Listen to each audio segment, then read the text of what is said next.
Oh, is it either the foot or the hand? Coffee? Either the foot or the hand. Okay. Yeah. I bet the foot. I said it's either the foot or the hand, and she said, well, you gotta choose one, and I said hand. So I got the prize. And then the second question was, what is the closest star to the Earth? Oh, I don't know. I know, but I'm not gonna say it. Okay. I knew. I don't know. Do you know? I would say the sun. Yeah. Yeah, okay. Makes sense, I guess. Right. So I got a second prize. So what were your prizes?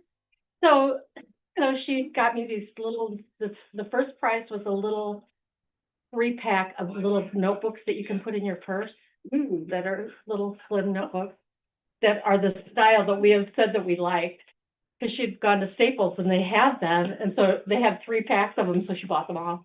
And then now they no longer have them. Right, so don't run out looking for them. And so then the second one was a notebook of that same, it's like called Carolina Papers, and it's a pretty little notebook.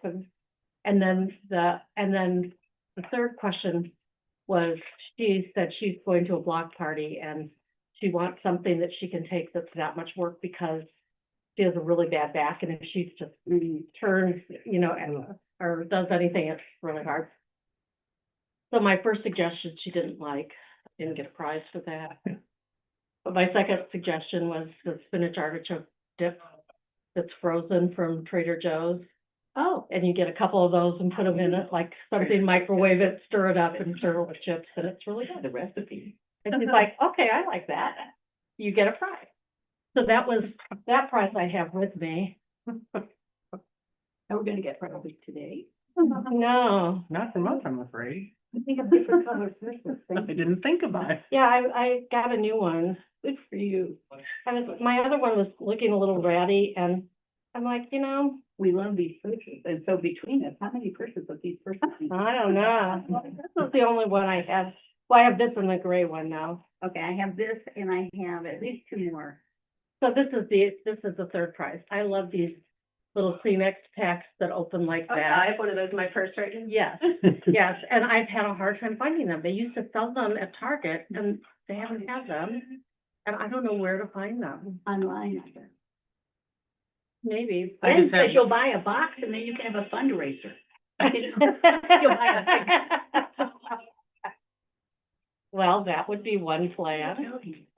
Dawn. Nay. Nice to meet you. Their name tags are out there, but I'll try. Okay. I'll try to remember Dawn. Don't Yeah, worry. I should be getting a name tag because it's so pretty new. Yeah. But Dawn's been coming to adult formation for Well, a while, but but I yeah. always come late. so right, I- right. So yeah.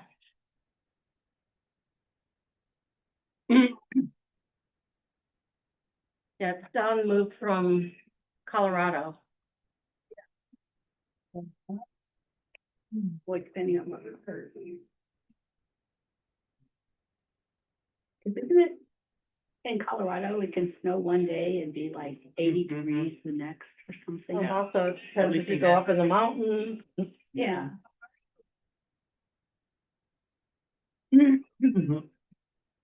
I was thinking it was Denver area, but I'm not sure. I don't know what part. Yeah. Dawn, I was saying that you moved in Colorado. Yep, the Denver area. Denver area. We were talking about how one part it can snow one day and the next day it'll be 80 and. Yeah. Yep. That doesn't happen here, just so Yeah. you know. I know. I moved last November, so I did experience winter here. We moved in on February. Are you coming or going, We Jamie? moved in for January. Oh, you were very focused, yeah. My children. No, You guys. Okay. All right. Okay. Sounds Sounds good. Nobody had gloves. Reverse it. In fact. Yeah, apparently through cold. Only one of, no, I don't know not, much about not those an bad hour. Okay. You know, it can get cold, but only one.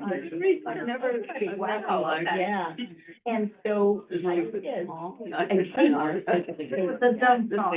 they had all their work clothes were in the bargain bin.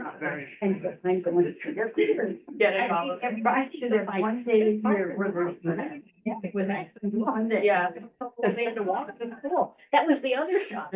not only did they walk to school, but they were let out for lunch. Because we're looking at our house. I was waving at Carmen up there, but Kids are on. I do, I brought 5 vases and I put them above the sink. Thank you. I'm gonna put a sign there. I think they don't do that now. Maybe, because They still they said, have, you know, but there were they all have a the lot of vases in the kids sacristy, but there was nothing that said where they were They from. bring their own- Well, you didn't bring put their them own- there. I don't know. I don't know what they are now. I don't know if they have. But I bet they were your vases. I've been reading about it. It was a real, for me, it was a real, a real. And, yeah, I've got flowers for Tim in my pail, like leaving for lunch, getting a little break, you know? I've been very much. At that time, within walking. Yeah, well, you've got 5 now. Okay. Of varying sizes. One's maybe a little small because it's only about like that. No, the flowers are Ari's. Yeah, oh, you usually get Ari's flowers. Yeah, those are big. Yeah. It lasts for 2 weeks. Yeah. If I come in and cut them smart. Yeah, During the week. yeah, they're really nice. Oh, you're the presenter. We are. Good morning. Good morning. Here. Early, unfortunately. You need to set, you need to.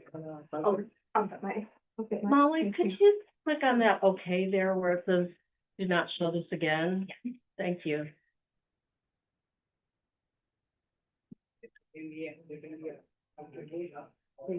Thank you. Okay, I think that we might as well get started. Molly, excuse me. Yeah. Do you mind closing that thing? Yeah, thank you. This one's true. Well, should we wait a little bit? Wait a What do you minute, think? I think Couple minutes? Yeah, the church is still getting out. Yeah. We'll give them a couple minutes. Oh, she's a mermaid. Mermaid.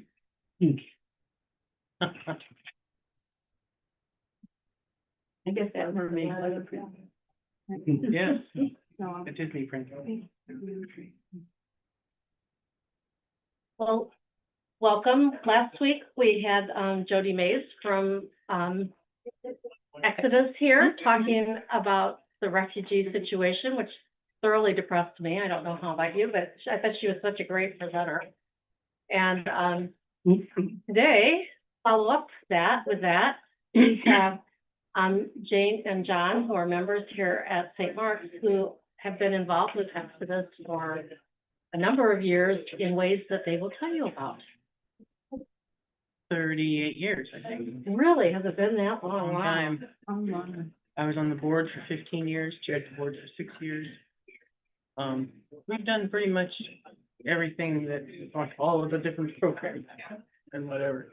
So, yeah, we've experienced. Excuse me, could you close one of those doors? Yeah. Even one will help, sound a little bit. Mhm. We don't want people to feel like they're not invited, but we Right. also Right. want to hear. Yeah. Hearing is good. Sorry, Jane. That's okay. Yeah, we've housed people over the years. Most refugees come with their housing already provided because it's part of the first 3 months of support that Jody referenced last week. But there are some cases where if there's a flood of them all at once, there's not enough, finding affordable housing is the challenging thing. And if there are a lot, like when there were a lot of Syrians coming at once, most of the resettlement agencies that Exodus partners with, ended up putting them in hotels for the first couple of weeks until they could find housing for them. So we've done some of that stopgap housing. And then there are a few countries like Cuba historically where they would say, you're leaving on Tuesday. And then, oh, you're not going.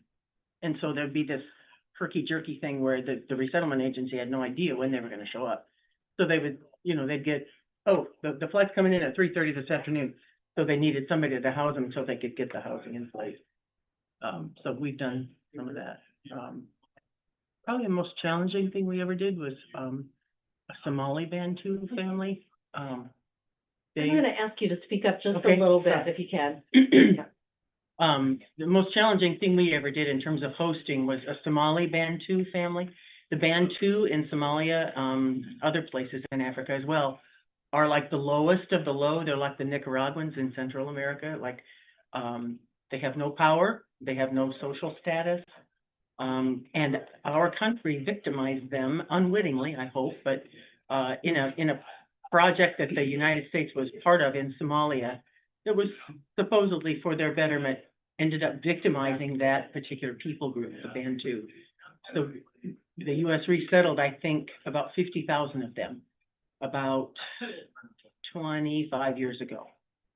And they had been raised in the Kakuma refugee camp in the middle of Kenya, in the desert. Most of them that were in the camp had grown up in the camp, and they had their kids in the camp. The kids grew up in the camp. This particular family, the mom was 19, the dad was 21. They had 2 kids already.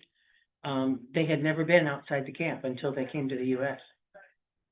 So, the World Relief was the resettlement agency that worked with Exodus, and at that time with these people, they tried to put them in people's homes to get them acclimated to living in a Western apartment before they just put them in an apartment and said, okay, you know, figure out the washing machine and whatever.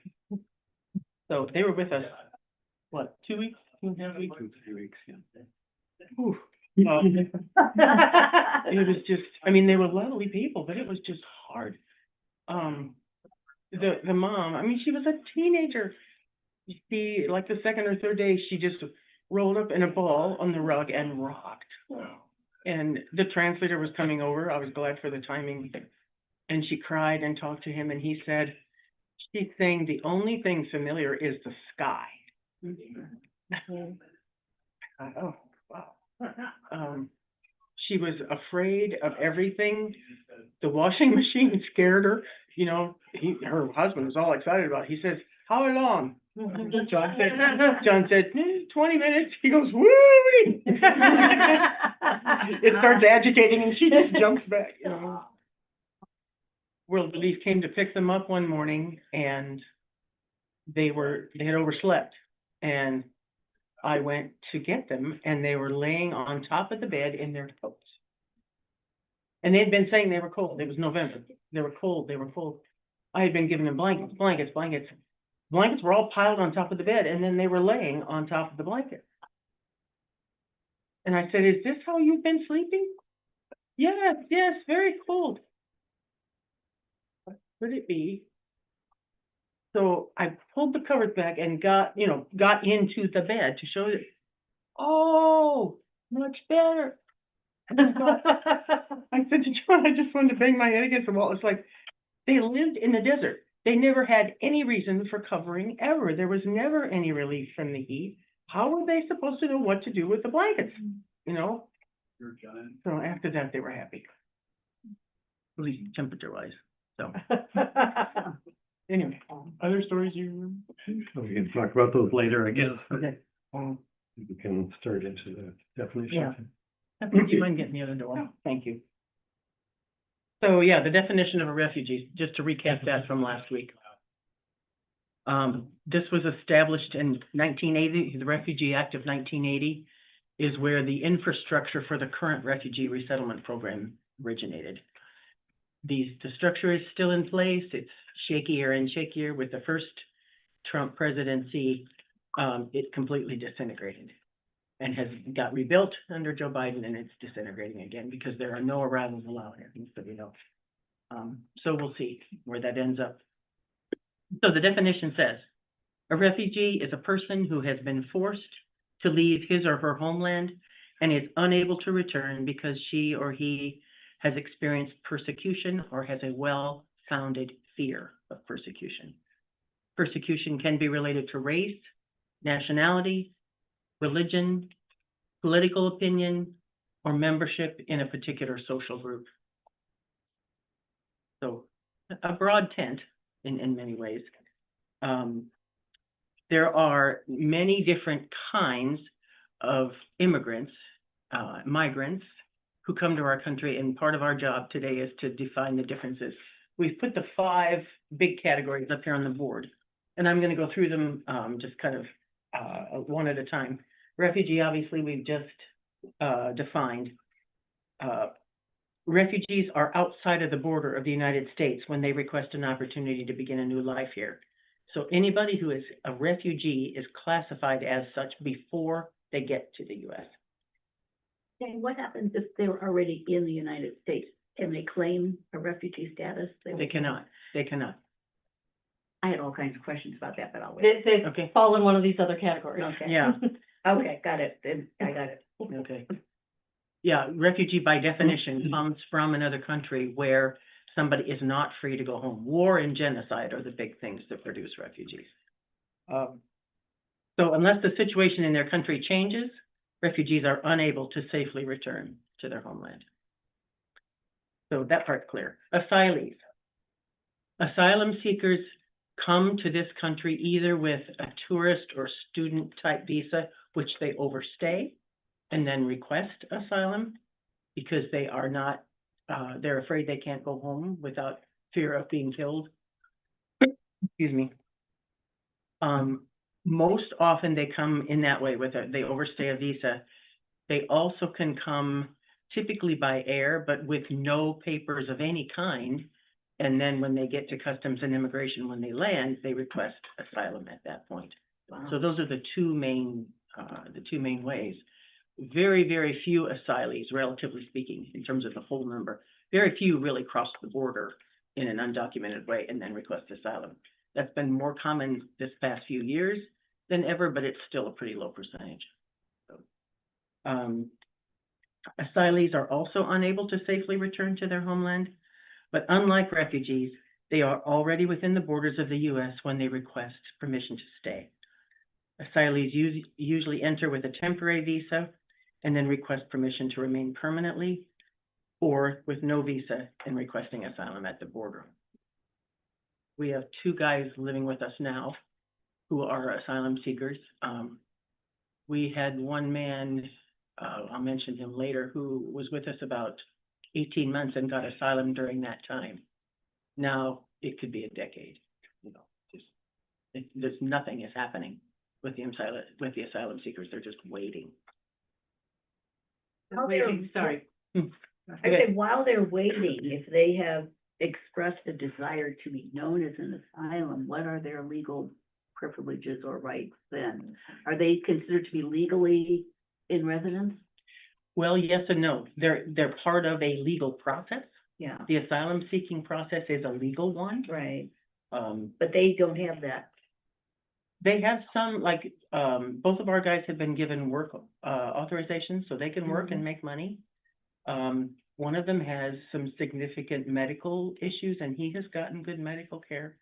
He has to go, there are relatively few options, but he still has gotten really good medical care while he's been here. We've been pleasantly surprised about that. So, Thank you. yeah. That's what I was gonna ask, Yeah. are they able to work while they're Right. in that asylum process? So, They can work and they do pay taxes, so they become participants here. yeah. Yeah, we have housed several asylees, probably 10 or 12 total over the years. These two men are the only two that have gotten authorization to work while they were, oh no, they're the third. We've had three people. So then there are immigrants, people who come to the U.S. for family or economic reasons. Immigrants choose to leave their own country and they can usually safely return at any time. Immigrants are allowed to permanently live and work in the U.S. if they have close family members already living here who are willing to sponsor them. That's typically how they come. Or if they have job skills that are in demand in the U.S. Most of us have people in our history, including our own ancestors, who came that way, right? They either homesteaded or they had a sponsor or they had some job waiting for them or a reason. There's a person waiting, they're going to pick me up in this town. There was a connection here in the country that made it easier to start life all over in someplace else. And then there are undocumented immigrants, otherwise known as illegal aliens or just undocumented people.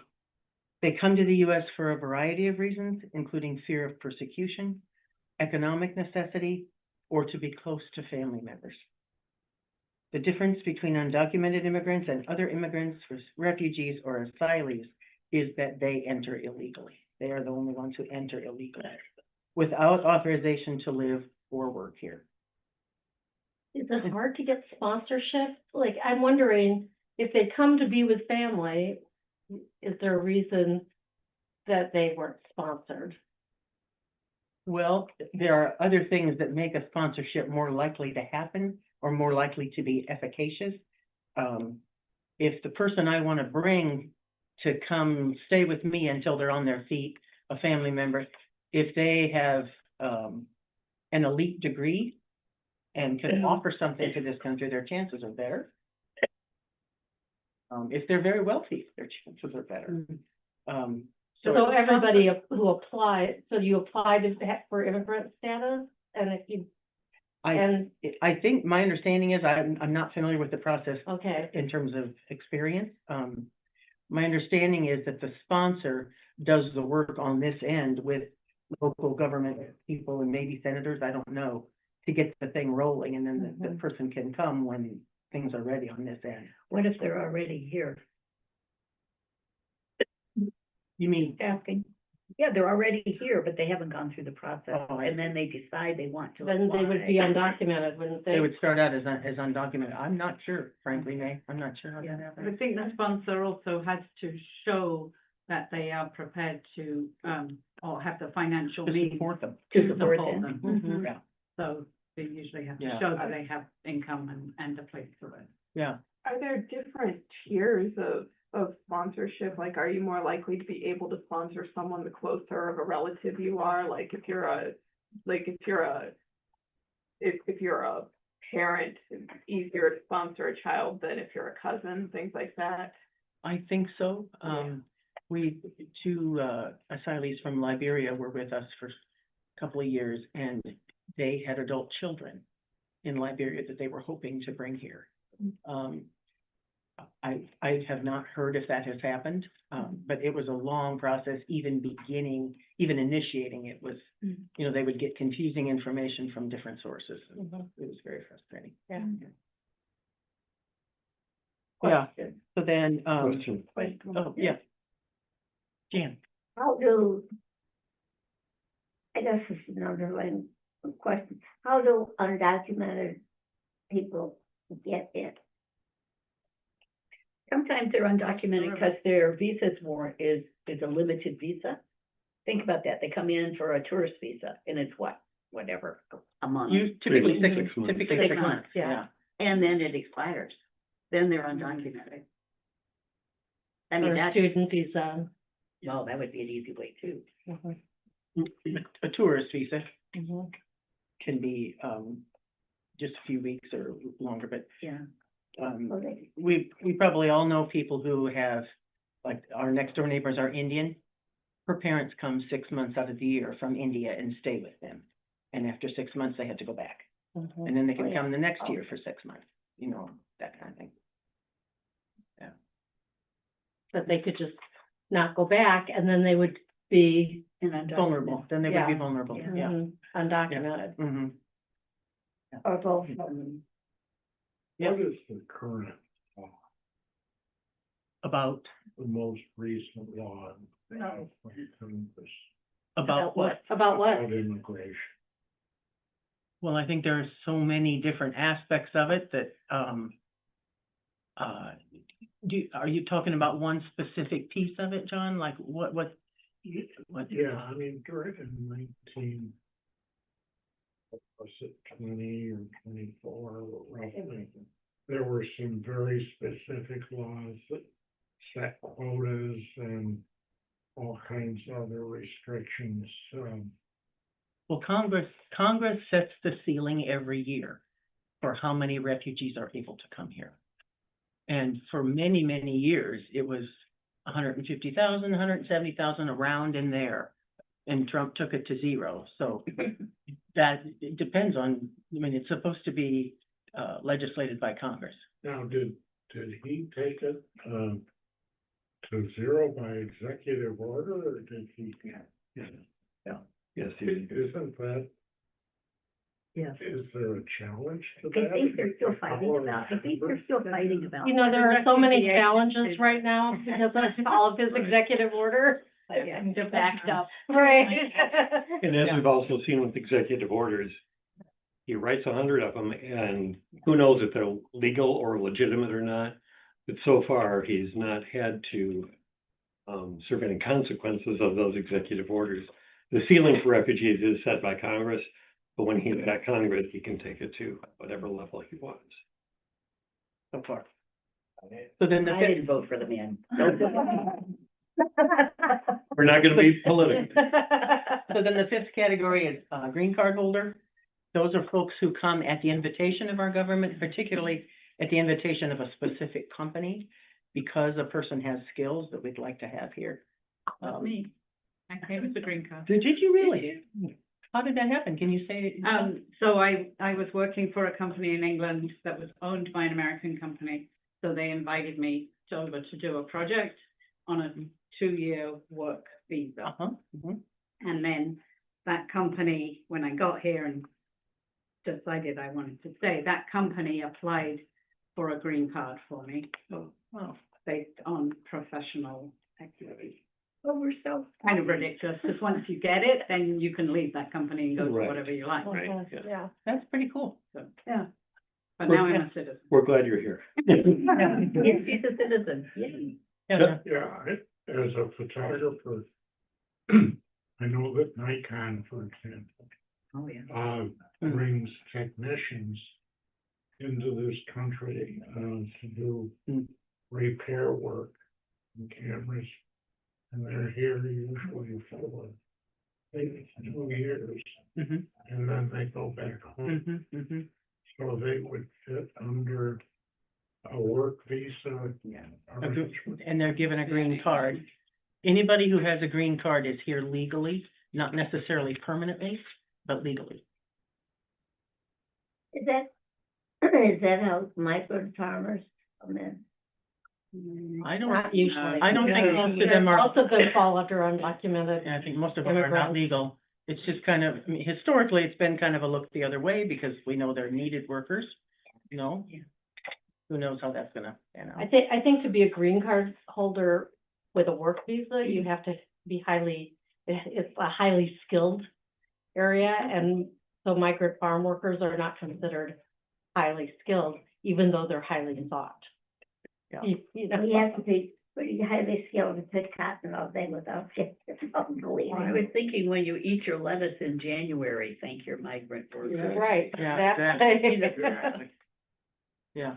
Most of our, I mean, if you think for people, you know, our age may, you know, when we were growing up, there weren't so many options of fresh fruits and vegetables Oh, yeah. as there are now. Mhm. Well, I grew up in that farm fruit area, you know, in Buffalo, Niagara Falls area, it keeps going.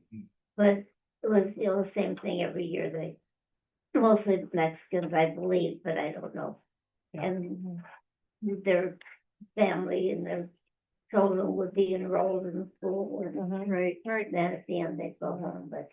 Well, to help illustrate this, I've got 5 different cases here I'm gonna read through. And then we'll talk about what category they fall into. Okay? These are all true stories. Some details might have been changed, but they're all true. So number 1, Jose Martinez was barely keeping his family alive in Nicaragua. Milk cost $1.50 a liter, and the average wage was about $2 a day. In desperation, Jose left his wife and 3 children in Nicaragua, made the 3,000-mile journey to the United States. After crossing the Rio Grande River at night to get into Texas, he found a job as a dishwasher in El Paso. Jose sends a check to his family who remain in Nicaragua, but he's making arrangements with a smuggler to bring them to Texas. Which Undocumented immigrants. undocumented, exactly, yeah. And that's the case of so many now, and I think that that's largely the target of all the legal action right now is the undocumented. Number 2, Hoa Tran's father was the head of her village in South Vietnam. After the fall of South Vietnam, the communists killed her father, placed Hoa in a re-education camp. She was finally released after 7 years and then escaped to Thailand. She was placed into a camp with other Vietnamese. Waugh received permission to travel to the United States and now lives in Stockton, California.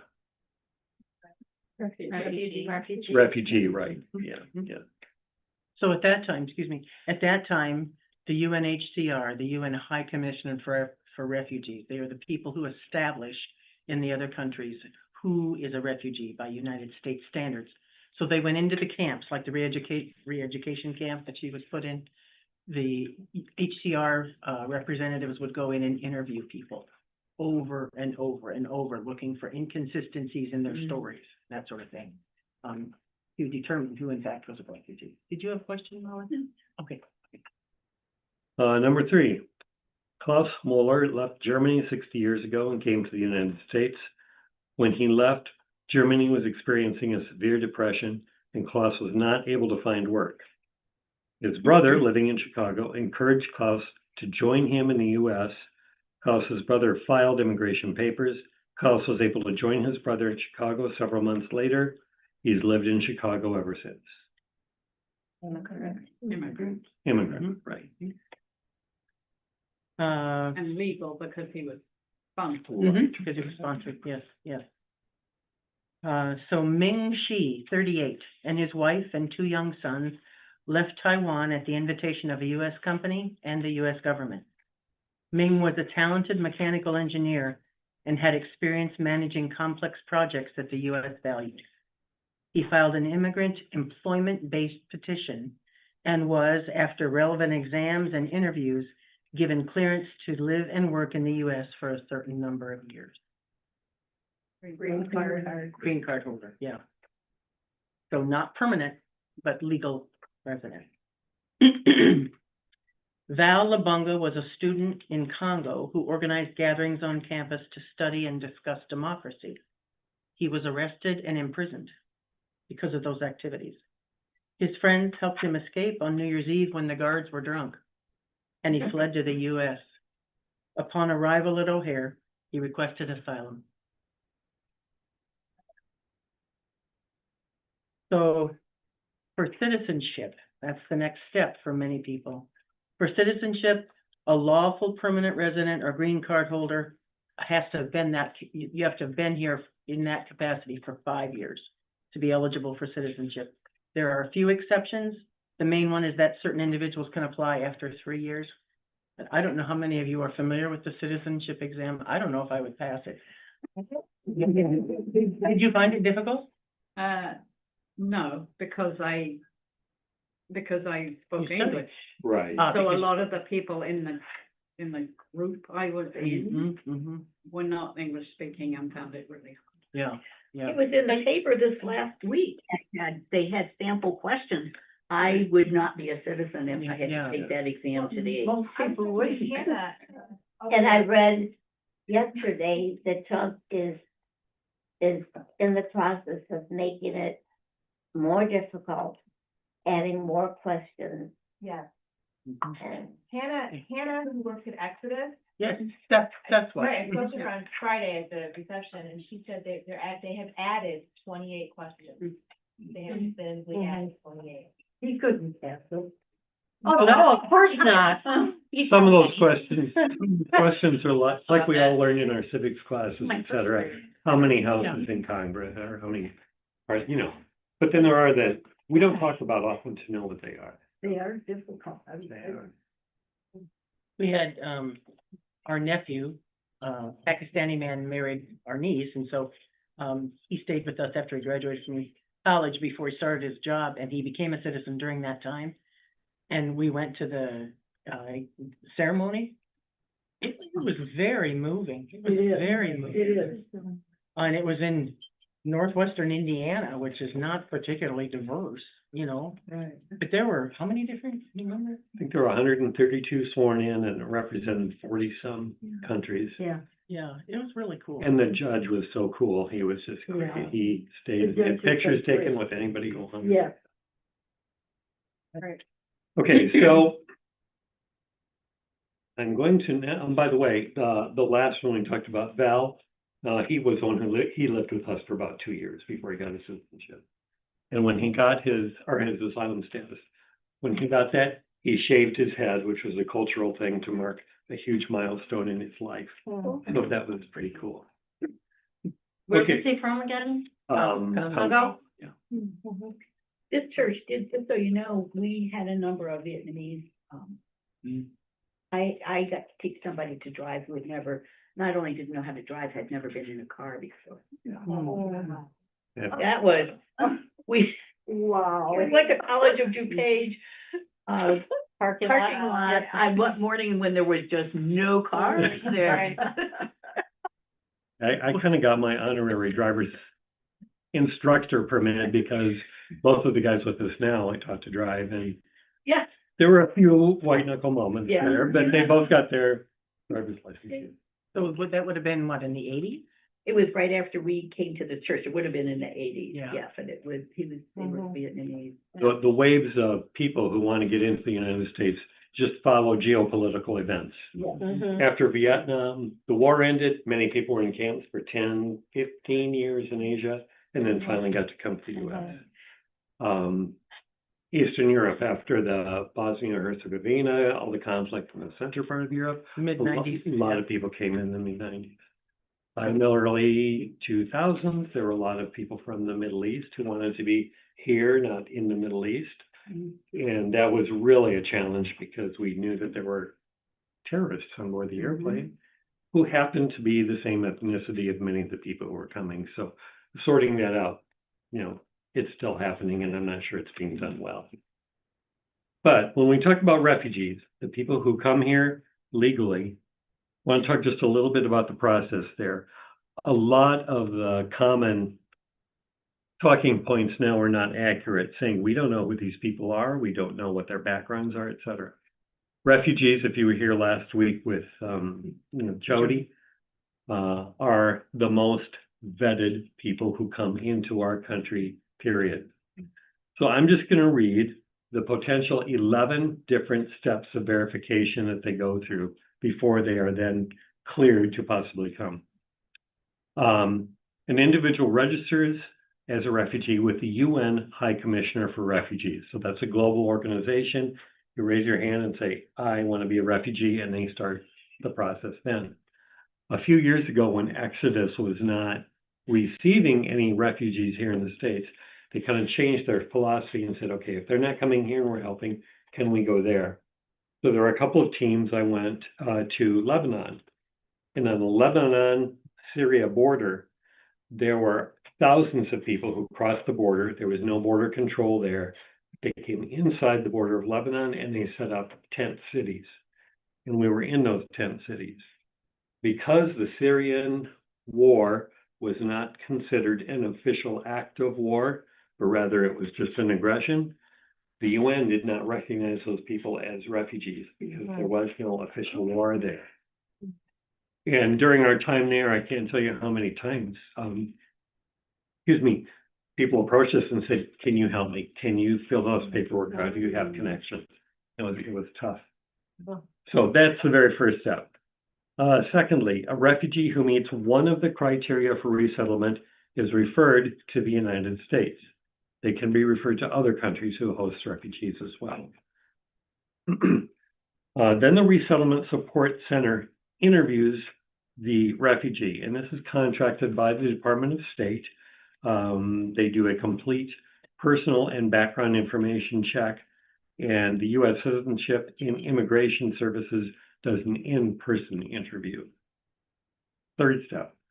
Fourth, the Department of State checks the refugee's name against the U.S. watch list through its consular lookout and support system. So they do a very thorough looking for the list that exists there. After that, step 5, or checkpoint 5, would be certain refugees undergo an additional security review called the Security Advisory Option. These require a more positive clearance from a number of U.S. law enforcement and intelligence agencies. Number 6, the National Counterterrorism Center conducts an interagency check on the applicant within designated age ranges. So that's yet another step. Checkpoint 7. By this point, some refugees referred to the U.S. for resettlement are still flagged for additional screening, depending on what they find. And it may not have been conclusive, so they do this, additional interview level here. If they find any criteria to be met, on their standards, excuse me, then they can, refer them to the agency's fraud detection and National Security Division for further review. So it's the layer upon layer here, keeps going. Check number 8, the U.S. CIS conducts an in-person interview abroad at their location. So at that point, reps of the U.S. are going into the camps and interviewing people near there. If all of those criteria do pass, then the United States Customs and Immigration Service Officer conditionally approves the refugee's application for resettlement, and then they submit it to the Department of State.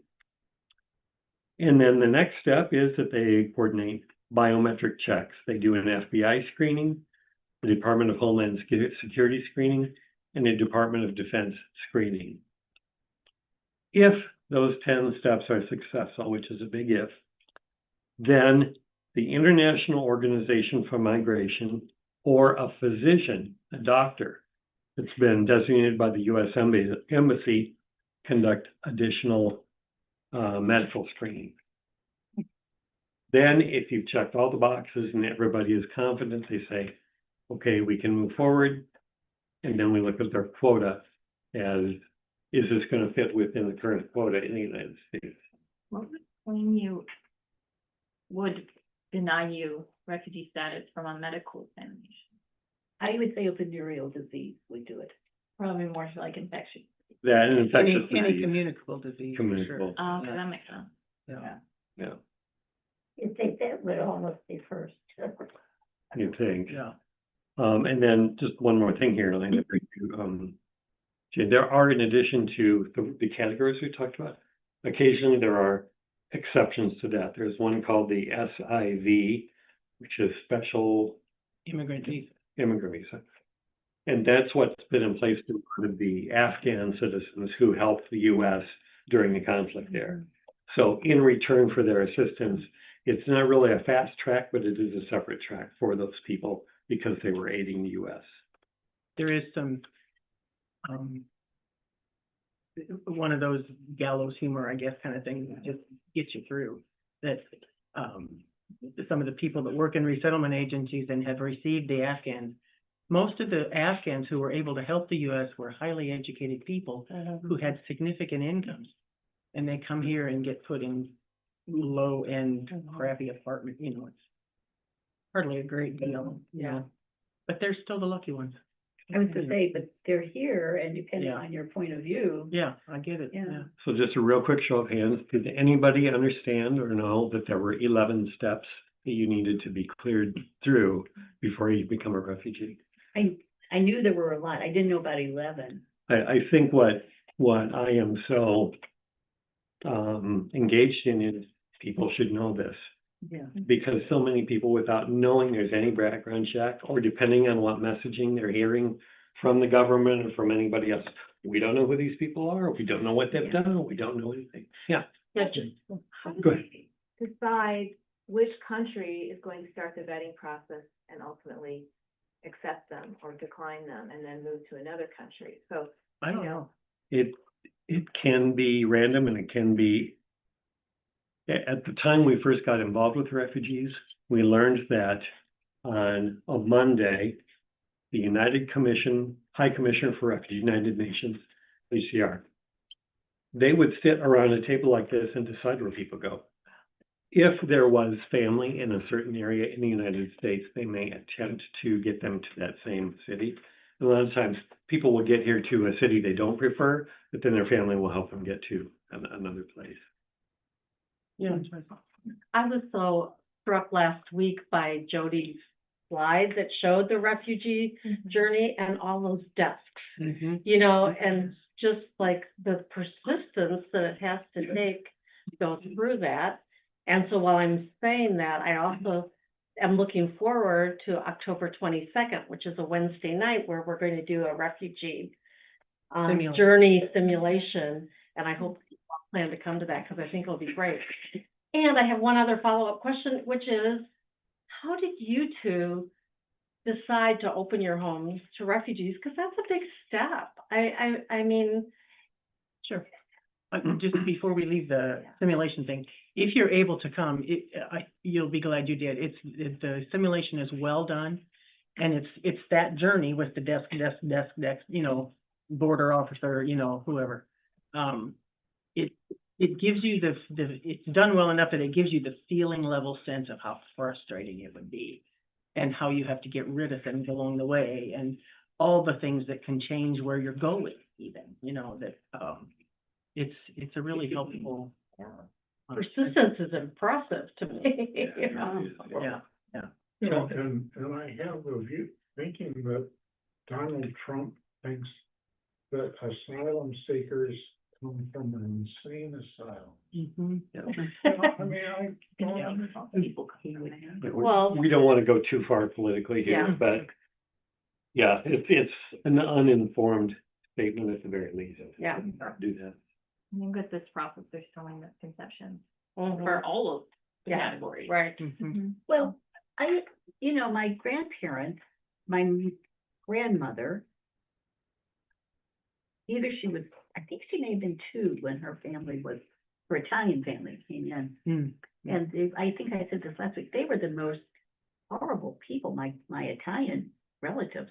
Mm. They didn't want to let anybody in. I mean, they really, when I think back on how hard it was for them to get in, they were really nasty. Let me rephrase that, are really nasty about immigrants. So they wanted to sort of close the door behind them? Yeah. Is that what- Yeah. Well, it's kind of like how, like, in other similar situations, sometimes the people who are affected, but like get away or like get through it, then become very opposed to it. So like, I think of like a disabled person. Like, I see some disabled people who like can get to a certain point in life and then reject it for anyone who's more disabled than them. Wow. Yeah. Yeah. I think that's true. It's fear-based. Mhm. Yeah. Like, okay, I need to protect myself by rejecting Mhm. everyone else. Yeah. So I was talking to a friend who's in the city, she's Belgian, married to an American, she went to Northwestern. She was able to get her ability to live here before she was married, right after college, because she spoke English, French, and Spanish. And so she got a job that showed that she had a special qualification above, other people, so she was hired. Now she's been teaching at a French school and in Chicago, which is private, tuition-based. So the H-1B visa affects the people who now pay supposedly $100,000. Those are the parents of the students who are coming in with companies who are flying them here and getting them all set up. But it's actually the teachers who don't have, the teachers at her school who are not American, who are now threatened to, if they're in a different visa category, that the school is now freaked out that they might not have staff to teach. And like, I didn't even think about all these domino effects. Yeah, the It's ripples just horrible go. that their school Yeah. could just close down. Yeah. Because they don't have the staffing, because they want the real French speaker teachers. Right. Yeah. So I'm gonna add one more thing here. Jane's gonna address some more things, but the year of the Chicago fire, a lot of evidence points to the fact that Mrs. O'Leary was not responsible at all. Right. But she was an immigrant. She was Irish. And there was a lot of resistance to the Irish coming to the Chicago area. So the blame, the heritage as we know it, is most likely false about her cow, but it's true about her ethnicity. Yeah. So on the heels of that, 5 myths about immigration. Stuff we've all heard over and over. America is being overrun with illegals, overrun with immigrants. In one sense, of course, this is true, but in that sense, it's true since Christopher Columbus arrived. Except for the real Native Americans, of course, we are all immigrants. It is not true, however, that the first generation immigrant share of our population is growing. As of way back to 1990, foreign-born people make up only 8% of our population, as compared with a figure of about 15% all the way from 1870 to 1920. So immigration is slowing significantly. Between 70 and 80% of those who immigrate every year are refugees or immediate relatives of U.S. citizens, between 70 and 80%. Much of the anti-immigrant fervor is directed against the undocumented, but they make up only 13% of all immigrants living in the U.S. and only 1% of the American population. Contrary to popular belief, most such aliens do not cross the border illegally, but enter legally and remain after their visas expire. Thus, building a wall at the border, no matter how high, will not solve the problem. Another myth: immigrants take jobs from U.S. citizens. There is virtually no evidence to support this view. Probably the most widespread misunderstanding about immigrants is that they take U.S. jobs. Numerous studies have found that immigrants actually create more jobs than they fill. Immigrants are a drain on society's resources. This claim fuels many of the efforts to cut off government benefits to immigrants. However, most studies have found that immigrants are a net benefit to the economy. Immigrants generate significantly more in taxes paid than they cost in services received. So they create more jobs than they fill. This one, back to your point, May. Another myth: aliens refuse to assimilate, and they are depriving us of our cultural and political unity. This claim has been made about every new group of immigrants to the United States shores. Supreme Court Justice Stephen Fields wrote in 1884 that the Chinese have remained among us a separate people, retaining their original peculiarities of dress, manners, habits, and modes of living, which are as marked as their complexion and language. 5 years later, he upheld the racially based exclusion of Chinese immigrants. Similar claims have been made over different people groups, periods in our history, about Catholics, Jews, Italians, Eastern Europeans, Latin Americans, you name it. Yeah. No. Again, fear of the other, fear of the unknown other, right? Non-citizen immigrants are not entitled to constitutional rights. That's another myth. Our government has long declined to treat immigrants as full human beings, and nowhere is that more clear than in the realm of constitutional rights. Although the Constitution literally extends the fundamental protections in the Bill of Rights to all people, limiting to citizens only the right to vote and run for federal office, the federal government currently acts as if this were not the case, as we know. So that started with undocumented people have constitutional rights. Yeah. Non-citizen immigrants, non-citizen immigrants. Okay. Yeah. Which would include undocumented. It would, yeah. obviously, yeah. Getting back to social All of justice. these, they're right? Starting What? out, yeah, in the Right, beginning, yeah. Right, before they get their citizenship. Right, right. And it requires 5 years. Yeah. Immigrants have been, the source of accusations of depriving citizens of their jobs, throughout the history of the nation. Mhm. Yeah, I think that's part of the truth. Yeah. Yeah. So I'll start to wind up here. So there are over 42 million refugees, as Jody told us last week, around the world, with 70% of them coming from just 4 countries: Syria, Afghanistan, South Sudan, Ukraine, right now. Mhm. Kind of in that order. Syrian refugees have been coming for almost 20 years now. So, as we say, primarily war and genocide are the conditions that produce refugees. About half of the world's refugees are children. Most refugees wait an average of 17 years in a camp or in urban areas outside a camp before returning to their country or resettling in a new country. As Jody mentioned last week, some of the Syrians now are going back. They're stuck just living in a tent wherever in Lebanon. It might be better to go home and try to start over, even though there's chaos at home too, you know? Each year, less than 1% of the world's refugees are resettled to a new country. Less than 1% ever get resettled. Of all the, you mean of all the refugees? Of all the, All the the 42 people like in refugee camps and all of that, 42. only 1% of those. of all Wow. those 42 million people, less than 1% ever Wow. get resettled In all countries, in all countries. And they're the lucky ones, Yeah. you know? yeah. Refugees are the most thoroughly vetted individuals entering the U.S., with vetting itself taking a minimum of several years, and most often many more years. So that's most of what we have to share with you today. I wanted to, if anybody's interested, this Exodus has an excellent Bible study around the places in Scripture where we're taught to care for those who are less fortunate, who are in need of basic human physical things, housing and food and that sort of thing.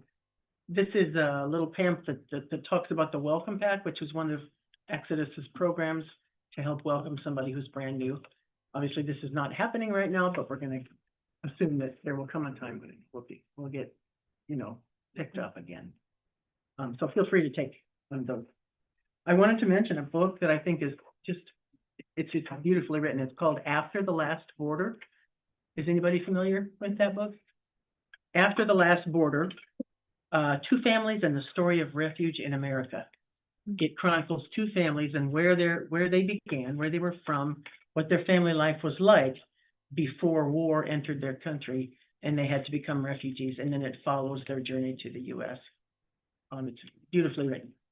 And we're gonna have to leave the Zoom call now, Okay. but we can stay here, but I'm just gonna Okay. sign this off. All right. I did. After the Thank last. you all.